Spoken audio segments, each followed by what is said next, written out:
Hello, Inspi family. Thank you so much for joining us on this episode of the Inspiwords podcast.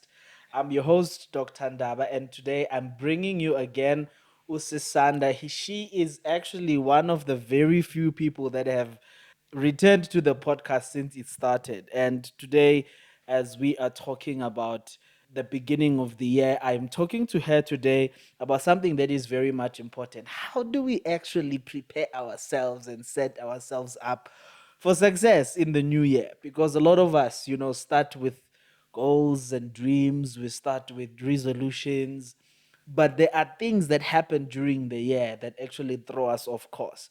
So I wanna just like have a conversation with you about how do we do the work of preparing for the new year as it is in the start of the year. How do we even like set goals that are actually achievable? How do we get back on course? Those kinds of questions. And I'm glad that I am talking to someone like you because I know you do that kind of work.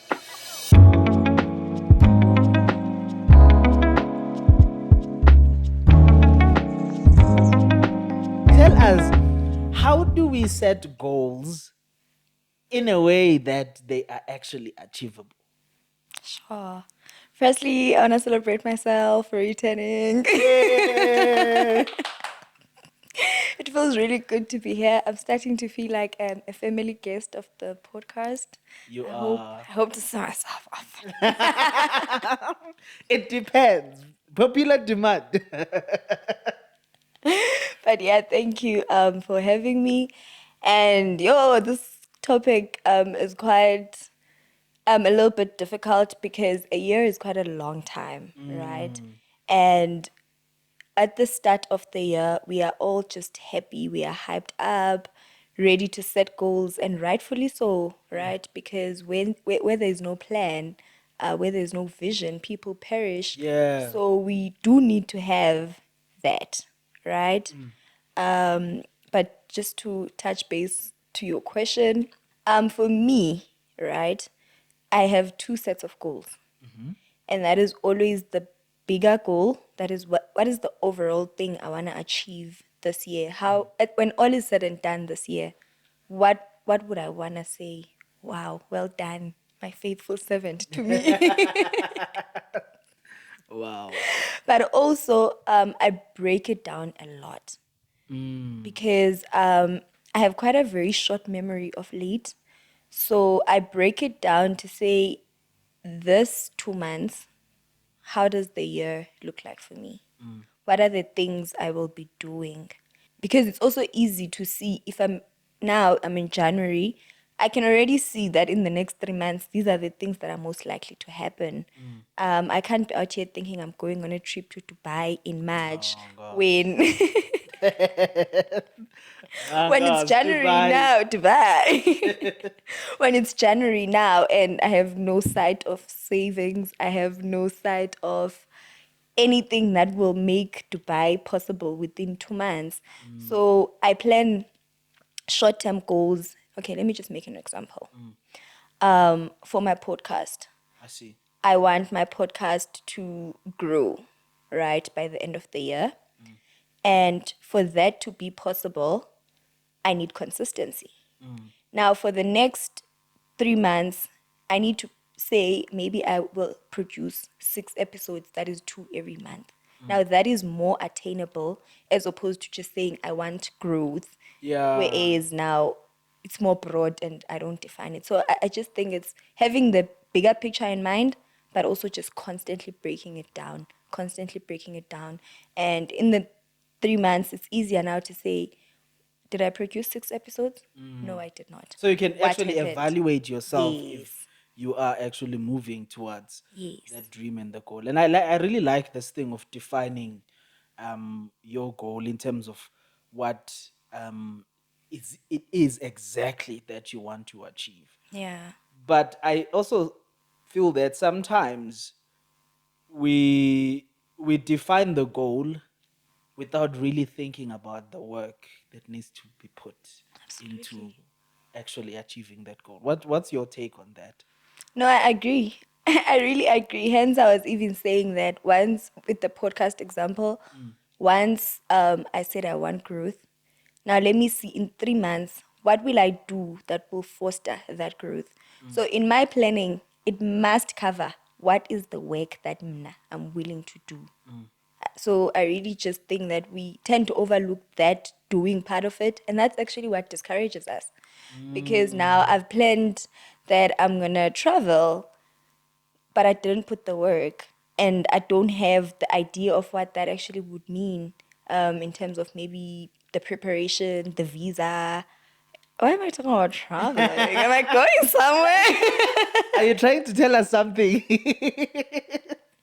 Stay put on my Instagram page. Oh. But yeah, it's just being intentional. And I'm glad that we're having this conversation now so that whoever is listening, they know that for every goal, there needs to be also the work attached to say, Yeah. what am I going to put on the table to make this a success? Can you expand a bit on this point of intentionality? I think it's putting your mind into it, right? Knowing that it won't just come. Just because I desire it, it doesn't mean I will have it. I need to work towards that. And I'll probably just be talking about the podcast because I've already used it as an example. Yeah. I can't say I want growth and say I'm gonna produce 3 episodes a month, but I'm not working towards that. I'm not on a daily basis. I'm not trying to find guests. I'm not trying to find topics. I'm not trying to find what it is that my audience like. I'm just enjoying. It's like wishful thinking. So the intentionality part of it looks like going the extra mile to be like, this is what I want to do. This is how I want to achieve it. And it looks different for everyone, depending obviously on our goals that we set. If you want to do really well at work, it also means that you need to put the extra mile in understanding the work that you do, the difficulties that the company is facing. I think intentionality is also just more of going the extra work and understanding what you want and how you're gonna go for it. So I think that's that. It reminds me of something I wrote about in my very first book, which is Incubating Excellence. Okay. It was about how to, you know, achieve academic excellence. And part of that was speaking to the whole issue of goal setting. It is like a very common thing, but we hardly ever actually put it into practice. Okay. The whole idea of, you spoke about breaking your goals down. They say the only way to eat an elephant is to Eat it piece by piece. piece by piece, bit by bit. You don't bite more than you can chew. That's what Commander said. Okay. So the whole thing is that you've got this bigger goal that by the end of this year, as you're saying, like this is the major goal, like a long term. You can call it a long term goal. By the end of this year, this is what I want to achieve. And then you ask yourself, so I'm trying to provide some sort of a system on how one can break down, sort of practicalize what you're talking about now. Say this is my major goal, this is my main goal that I want to achieve by the end of the year. And if I want to achieve this by the end of the year, what must I have done 6 months into the year, right? And then you say you identify those things that you should have done. That's like Yeah. now those become your midterm goal. And when you combine all of those things, they sort of lead up to the major goal. And then you ask yourself on a month by month basis, Guti, if I really want to get to this by June, what do I need to do this month? Right? Every month you sort of ask yourself those questions. What do I need to do this month? And down to the day to say, I want my podcast to have reached 1,000 subscribers on YouTube, and you're watching, you haven't subscribed. Yeah, people please subscribe. Hey, like please subscribe.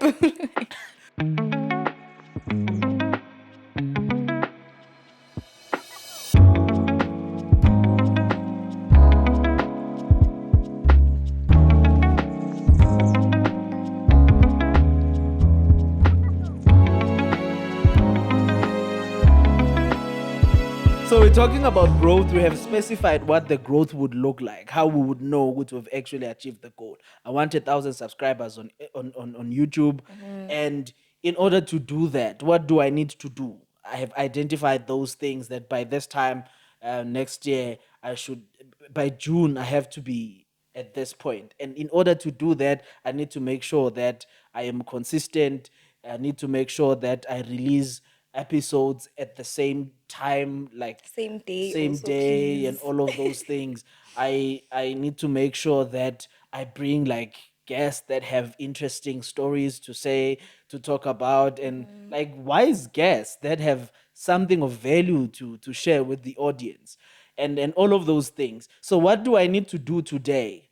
And that could also go as far as the small things, as to I need to maybe put down a plan in terms of maybe I want to do a series, because Yeah. I think that is what has been working for me. So I need to do a series. I have to identify who the guests are. I need to contact, those small goals that Yeah. you need to think about. What can I do today um to build up to the goal that I want to achieve by the end of the year? And if we do that, it doesn't become overwhelming. I also want to share something. Sure, yeah. So there's this thing where people do vision boards, right? Yeah, I wanted to ask you about that, Really? because I know you do this whole idea of vision boarding. So for the longest time, I couldn't understand a vision board, especially the picture one where it's like, am I just collecting pictures and I'm pasting and it's like random or wishful thinking? Uh, and maybe also because I'm more of a writer than am of a pictorial person. And for me, those things were not doing the same thing. Like when you put a picture versus when I write, it's like when I'm writing, it's more real Yeah. than, but I don't want to go into those details. And then I saw last year there was a rising of a prayer board That's interesting. where, What's that? yeah, where people were like, you'd write your things that you want to pray about this year and maybe put in scriptures, categorize it, family, relationships, money. Of course, Of course, relationship. relationships must be big. Money, whatever thing you really want to pray into, and people would revisit it maybe half yearly to just see and track the progress. And that was very interesting. But in the middle of the year last year, I was like, I want a lifestyle board. Whoa. Okay. I want a lifestyle board. Now, this is where, because for me, it made more sense that if I'm going to have something pasted on the wall that reminds me every day, it must be something about my habits. It must be something about my decisions. It must be something about the theme of maybe the month or the week or whatever, really. So, a lifestyle board in there, it has the things I'm interested in. That is, I go to gym, eat healthy as possibly as I can, Yeah. pray, build friendships. So the more I put it on a board and I paste it there, it's more clearer that this is me. I Yeah. identify with this person on the board. And if I don't, or even maybe if during that week I just feel it in my heart that maybe the Lord is saying, build, build. I'll just write build there On the lifestyle board. on the lifestyle board. And for me, I really found that actually to be a winner compared to these different boards that I've been What makes it exposed to. different from the other ones? I think it's the practicality of it. Because a lifestyle board for me reminds me every day that this is the life you are living. It's like more intentional living to say, this is your life now. Whereas a vision board, a vision always waits for the appointed time. So I can say I want a car in January, but I'll probably have a car in September. Whereas a lifestyle board, every single day I need to be in my right mind. If I prioritize mental health, every day I'm saying I wanna be sober minded. Every day I'm saying I wanna be healthy. So please, just sorry to cut you, Yeah, just yeah, yeah. differentiate for me what's the difference between a vision board and a lifestyle board. Is the lifestyle board about changing you, and the vision board about things you want to achieve, like achievements, things you want to, like, what's the difference? Yes, that too is a difference actually. A lifestyle board is more for me and about me and like dependent on me, so to put it.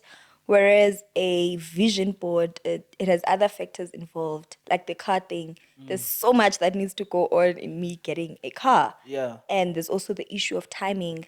A vision board waits for time. Lifestyle board, every single day, this is my life. So it's This is about the me. changes you want to make in Yes. your life, So your the other daily one, lifestyle. yes, the daily lifestyle. That is what Sure. the lifestyle board does Interesting. for me. I was like, this is a winner. I like it for me. Wow. There's somebody who's listening to this, they've not really engaged with this whole idea of a vision board. Is it something that you write it on a diary?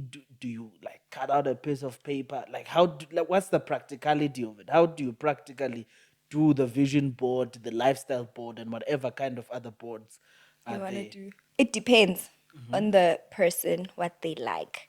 So for the longest time, my vision board was in a book or a diary Okay. because I didn't like the idea of people coming to my house and they seeing my goals. I avoid anything that's gonna like make me feel embarrassed. Why would you feel embarrassed about your goals, though? It just feels personal. I know, I I could just know. really now, and because I'm someone who's always welcoming people in my house, now everyone must be seeing that. Nah, Ish. this year I wanna be booed up or something. Woo. So for the longest time, it was in a book or a diary, and then there's now an app called Canva, where I was like, actually, it Do they can be have do on they my have phone. templates for vision boards? Everything. Wow. Canva, just write whatever you want. CV, vision board, anything you can Wow. think of. Just try your luck. It's there. So I was like, oh, Canva, this is interesting. And there's different kinds. If you are a writer, you are accommodated there. I have two vision boards as we speak, which I created last year in December, which is like really cool to just have a vision board before the year. Yeah, yeah. Before the year starts, but it was in a form of a mind map where I'm like, Vision 2024, and then you just grow and write the different things. I also have a pictorial one because I wanted to try it out. A friend of mine is more into pictures. She explained it to me how it works. So she explained to me that when you put a Maserati there, it doesn't mean you want that car. It just means you want a car. So it was more of the same thing, but now you need to know what you are saying mentally. It's a lot of admin. For me, it is. And maybe Yeah. I'm being biased because I'm not a picture person. Yeah, I'm yeah. more of a writing person. So I think what I'm basically saying here is that a vision board differs from person to person. My lifestyle board is in a chart and I can paste it on the wall. I don't mind people walking in and seeing it because this is my life. This is me every day. But with the vision board, I'm still very skeptical about putting it out there. So it depends. I know people who put their vision boards out there. It really depends on a person. But the idea is that you must have your vision ready for the year. You see, for me, I have never been like a vision board kind of Okay. person. What have you I'm done? like point form. Okay. One, two, three. And usually I don't make many goals Okay. because I feel like it just gets too overwhelming. For example, for me, for 2023, it was just a podcast mainly. Okay. Okay. It was mainly just a podcast, and of course, because I'm married, we had our own family goals that we're working on. It's just like points, and that works for me. And Yeah. I'm coming to that point because for you, you write and put scriptures and all of that. I have points, just like, Yeah. and sometimes it's things that I keep on my phone. It's not like I'm gonna cut out pictures, and all of that is good and well. It depends on how your How you get brain works and how motivated. you get motivated. Yeah, you're right. How do you get motivated, and what would actually inspire you? Speaking of the issue of being overwhelmed, I'm also just trying to focus on one thing. So one of the things I also do is to in my lifestyle board is to say maybe if for the next 3 months, what are my priorities? Because I can't run away from the fact that I'm doing a lot of things in one Yeah, go. yeah. 1 minute I'm a corporate hand, the next minute I'm a content creator. There's church, there's business, Yeah, there's just a lot yeah. of things. And all of these things I've already started. I can't now do them one by one kind of thing. So I always just have a priority list pasted on my lifestyle board to say, what are your priorities for the next 3 months? And I just prioritize around that. And And how often do you go back like to check what's like to remind yourself what the lifestyle board is and what's on the lifestyle board? Is it like something you do on a daily basis? it's Do you have like a routine? because it's pasted in my room. I see Ah, I it. see. I see. It's right next to my study desk. So whenever I Ah. sit in my study desk, I browse through whether I want to or not. And obviously, if there's something that I had written that does not reflect what's going on, I immediately pick it up to say, what's going on now? What happened here? So, yeah. I see, I see. I want to go back to something that you said earlier. You said you don't want people saying your goals and your dreams. What's your take on the whole accountability partner thing? Because I think that's also one of the things that I think can be useful to many of us that can easily give up throughout as the year progresses, when the going gets tough. If you don't have somebody who knows that this is what your goal was for this year, no one will ask you, and you don't have to be accountable to anyone. Yeah. What's your take on that? I have to be honest and say that the friend of mine who was showing me the vision board, she's the first person ever, my whole life, to know my vision board for 2024 or any, because she was like, let's do it together. I'm Okay. like, do it together. uh, Like, do it together, and we did it together. We went through and explained what that was, but afterwards I felt grateful that sometimes we hide on these, I don't want embarrassments, I don't want people knowing my business, and we lose out on accountability. Now there's someone who knows that around June they look at my lifestyle and they remember my vision board and they're like, what's going this is not on? make sure now what's This one happening. is, yeah. So I was very grateful that I'm actually having an accountability person Yeah. more than all these other fears that I have, which are weird. But before then, it was just me. There was no accountability. It was just me. And I don't like betraying myself. Mm. When I said I'm going to do something, I need to see it do it. So I think for me, I'm accountable to myself. But now I'm grateful that there's also someone else. And I think it's going to be a game changer. I see. Because when you're accountable to yourself, and you can easily also just speak yourself out to say, bruh, you saw it was a hard year. What do you want? So, Yeah. yeah. One of the things I was thinking about in preparing for this is how we can make plans, bruh. Like set goals, cut out pictures from magazines or print out pictures, paste them, Canva designs and Yes, all of that. Dreams are there written down, broken down into, manageable chunks. But there is this hard task of starting. Like, how do you overcome that difficult part of starting? I'm gonna make an example with myself.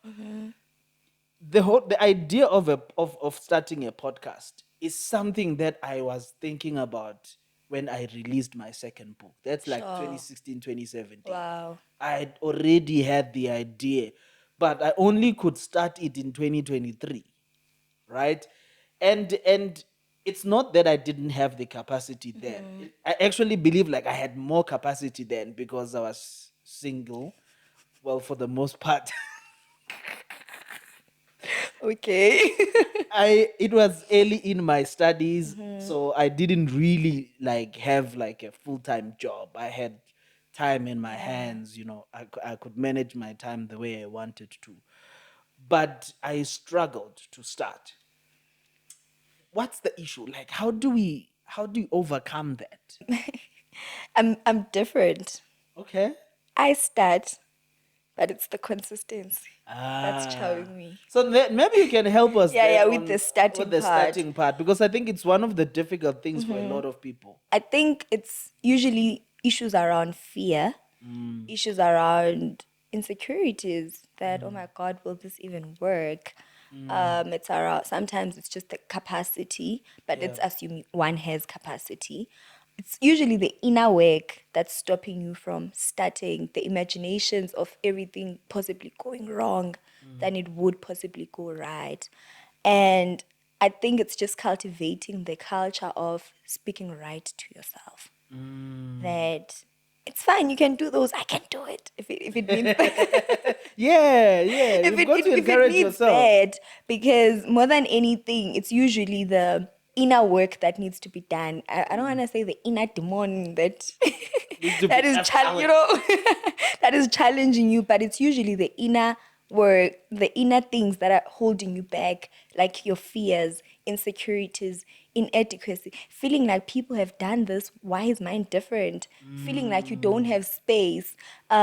All those things are the conversations we have with ourselves, and you end up saying, it's actually not worth it.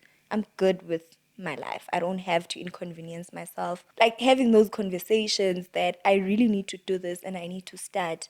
And I don't know how else I can encourage or even tell people how to do the inner work, but however way you find that, whether you watch encouraging sermons, YouTube videos, mm, speaking to people, but fight to be encouraged to start. mm. And for me, I'm always almost excited. Whenever I have an idea, I It's start. exciting. It's very I start. interesting. It's just the Yo. consistency that comes with it's like a real battle. Mm. And I think that's why maybe I was quite skeptical coming here because I'm like, Whoa. So you're talking about the whole thing of fear. And so many other things pop up in my mind that I think in my own experience contributed to why it took me so long to start. I think a lot of us tend to wait for a perfect time. yes, When all your ducks are in a row, and you feel like, yeah, now. this is time. And I don't think that time ever comes. Like, bruh, when I started the PhD, I wasn't completely ready for it because there were still surprises that I found out there. You know, Yeah. there is never a perfect time. There is never a perfect time. So that's like one of the major things that for me I've had to overcome. Yeah. And the conversations that I had with myself, which you were talking about, even when I have an idea and I need to start and implement that idea, I will have those feelings, but I have to have a conversation with myself. This is what is happening. Yeah. You are waiting for a perfect time, and you know very well that there isn't a perfect time. I think that's very important. The other thing also that I have had to deal with is perfectionism. Ooh, that's Like, me. I struggle with that. Like, I want excellence. I want things to be perfect, and it doesn't always happen like that, Yeah. especially if you're doing something for the first time. True, true. You won't get you I think you won't we won't get it right the first time. Always. There are times where you try it out and And it it's like, just whoa, what happened? it Is that just me? works. You're like, wow, right? But that's not always the case. Yeah. We were talking with Matek in another episode, and also even with Commander, that when we got to university, we failed before we Sure. passed. Sure. I failed my very first test. The key thing is being compassionate with yourself and understanding that because this is new to you, you might not get it right the first time, but that does not mean you can't get it right. Yeah, and I'm also just thinking, our pastor usually says that sometimes we compare wrong, in the sense Mm, that we both have podcasts, right? yeah. But I need to sometimes, when I'm tempted to compare myself to you, to say, when you were 25, which is my age, what was Yeah. going on in your life? Exactly, Because exactly. now, already by the age basis, we are no longer on the same Yeah. wavelength. Yeah. And I really think that, it becomes in handy to understand that people you aspire to be now, when they were your age, what was going What were on? they Start doing? there. Start thinking Yeah. like that. Start there if you wanna progress. Sure, that's so true. That's so Yeah. true. I remember we had this conversation also about other like big podcasters in the country. We were talking about how they have a whole team working behind them. They have people Yeah. editing the sound. There's people. They have sound engineers working with They have them. studios of their They have own. studios of their own. They have like 4 or 5 cameras. They have like all of these people that are doing research for them. And with us, we are the sound engineer, we are the video editors, we are Yeah, the everything. social media managers, we like everything. But they also started there. They did. And the key is the discipline to stay on course until you can get to the point where you can also have all of those things. So I Yeah. think that's very much important. And as you're talking about what our pastor said, there's also something that I think was like a few weeks, 1 or 2 weeks back, in the Wednesday service. He spoke about how he was talking about repentance, Okay. and talking about how you should be grateful when you can still feel this is wrong, Ooh, right? yeah. He said something that was very powerful. Look, if you don't take a step to repent at that moment, at the height of the intensity of your conviction, at that moment, the intensity will not always be the same, Yeah. you know, and you can easily be like, okay, you know, at some point, Yeah. because the intensity will not always be the same. And I'm taking that, and I'm trying to apply it in how I want to, give my dreams a chance as we enter into the new year. That when I get an idea, it becomes so intense, and if I don't act on it at the height of its intensity, it can easily die down. And I think that's like one of the things also that makes it difficult for people to start. Can I throw a spinner question for you? Sure, sure. I know you are very big on just starting, and I Yeah, think you've encouraged me multiple times on just starting. But there's also a concept of starting prematurely, yeah. where it's like, Ishbra, you could have just waited, hey? Maybe 3 more months for you, maybe to get the right concept or whatever. Yeah, highlight on that. Because sometimes I wait because I feel like it's premature. But the danger obviously is that it becomes premature the whole time and it never reaches. So the key is to always evaluate the reason behind that. Okay. If it's an issue of readiness, for example, we're talking about people with Zam, we're talking about people being ready for relationships. That there are people that are not ready for relationships, and they shouldn't get into a relationship even though they want to be in a relationship, Yeah. but you're not ready for that. So Sure. if it's an issue of readiness, that's the premature aspect of it. Then it's okay to wait, and not get into things you are not ready for, because they can choke you. Yeah. They can be the reason why you don't want to do anything in the future, Yeah. because you started something prematurely and it backfired, right? But if the reason for not starting is what I would call analysis paralysis, Okay, what's that? a lot of the time you find that as people, we tend to think quite deeply about why this thing would not I work. get you. We want to cover all the I corners. get you. We want to analyze everything. If this happens, this is going to happen, and this, we want to predict the outcome, Sure. right? I think it's in our human nature to want to predict the outcome, but that's not always possible. I get you. We can only see here. We can't always see what's going to happen and how events are going to turn out in the future. We can try to plan for that future, but if we want to analyze everything and want to make sure that all our ducks are in a row, everything is going to happen the way we intend them to happen, we might end up not starting. No, I get you. The other thing that a lot of us miss is the fact that sometimes what enables you to succeed is the things that you learn after you've started.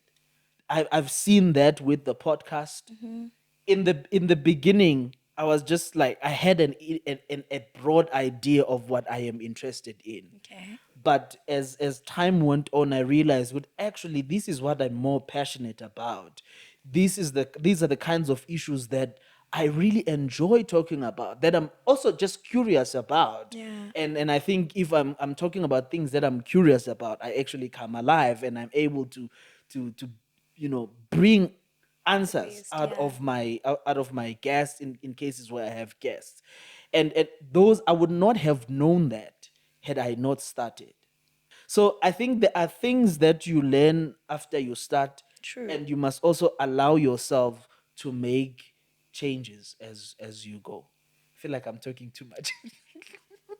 But yeah, that's my take on the whole thing of premature And I starting. love it so much, especially the part where giving ourselves time to start and allow things to go on. Yeah. I'm someone who has been struggling a lot with not seeing the final picture.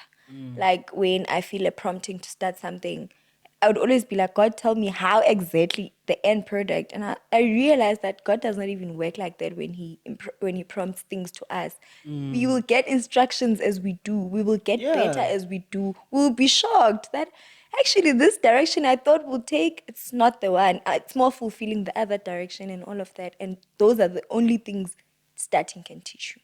And that also brings to the whole idea of faith. Where is faith if you can predict the outcome? Yep. You don't need faith. You just know. You don't have to take a step of faith because Yeah. you know what the outcome would be. If I deposit 100 rands, I know I can withdraw 100 rands. I don't Yeah. need faith, right? But if I am starting a podcast or I'm writing a book, and I'm releasing a book, I don't have a guarantee that people will read. I just pray that God let people read this book Yeah. and let it make a difference in their lives, right? And then you only see when you get the feedback, which, oh, actually people are actually engaging with this work. I received just another text recently, somebody saying they just went back to reading the Jumpstart Effect again, and they are so surprised that there are things that they missed in the same book. Sure. So when you get those things, it's only then that you see it actually, you know, then I achieved my goal for writing this book.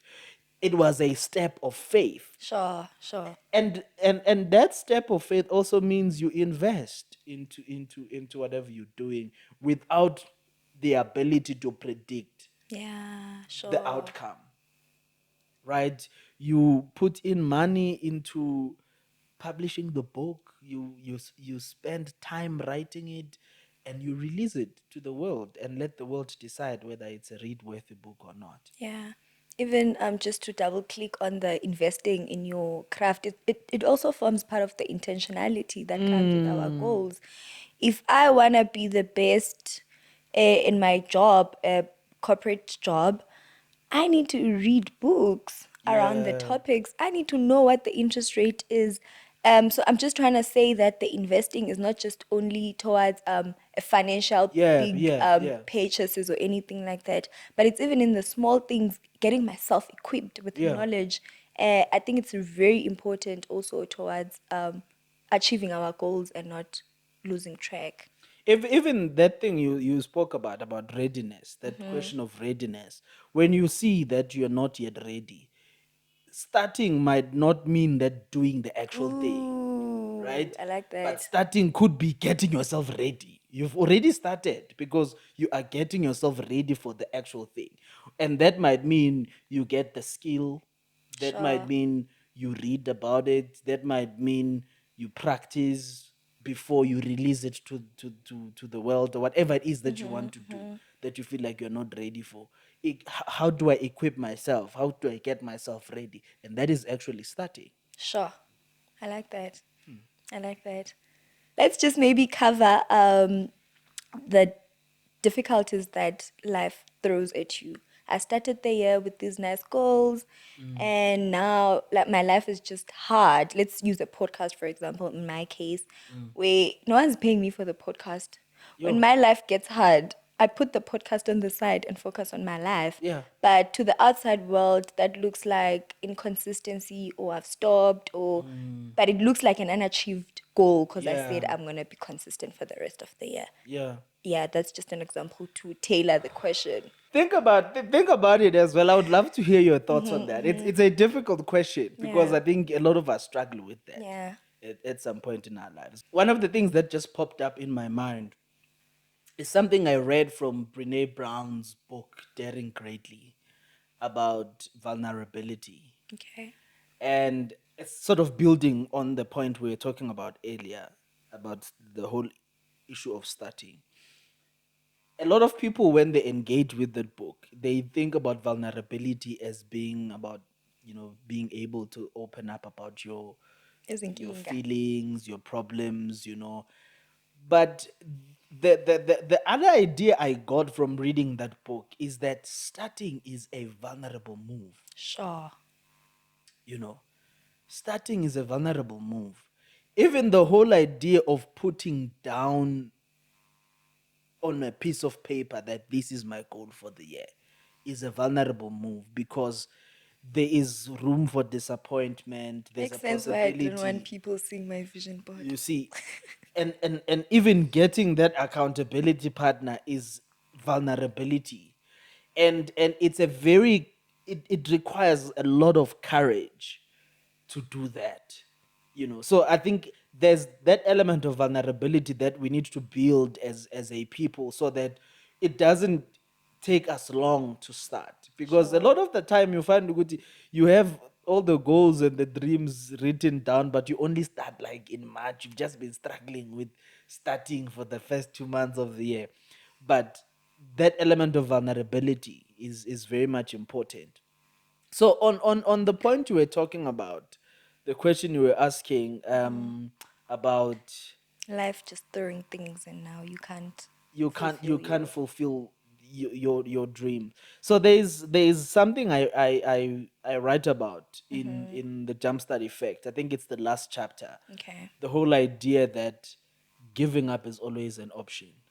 I liked that idea. It's so liberating. I know a lot of people, when they hear that, it's like, yeah, no, up in arms. You can't be saying you are inspiring people and you're You want them to saying give up? giving up is an option. The point I'm trying to make there is the whole idea that there is nothing that stops you from giving up. You always have that option. Sure. Anytime you can decide, I'm giving up. But what keeps you going is a decision. Ooh. The the discipline to stay on course comes with decisions that you have to make on a daily basis. And your decisions about what you will pursue and what you will invest your time on is always determined by what you value Sure. at the time. You were talking about the podcast. If you are ill and you're in hospital, the podcast has to stop. Like, the podcast is not your life, right? But you can't stop the podcast just because you've just been watching a lot of series. You see the differences in terms of priority. Yeah. At different points in our lives, we will have these shifting priorities because of the kind of circumstances we find ourselves in. The podcast becomes a secondary or even a third sort of priority. Yeah. First, it's my health, and then my family. And then I can see the podcast and other things. Or maybe things are really hectic at work. You just started a new role and you're finding your feet in the new role. That is more important to you because it's actually what pays for the podcast. Yep. Without you doing that, there is no podcast, because You'll be it's the homeless to begin with. exactly, it's the money that you pour into doing the podcast. So Yeah. and I think we should not feel bad Sure. when we have to move things around those priorities. But the key is that don't have this thing, Yoguti. I had a season where things were hectic.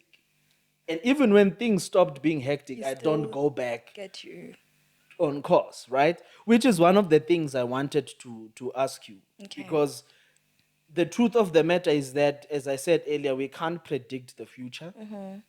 we can't always predict the future, and there will be things that happen that throw us off course in terms of our goals and dreams. It could be, God forbid, the passing of a family member that will throw you off course. It could be changing of circumstances, you lose a job or something, like, or you start a job. I was about to say, or something good happens, you get Yeah, married.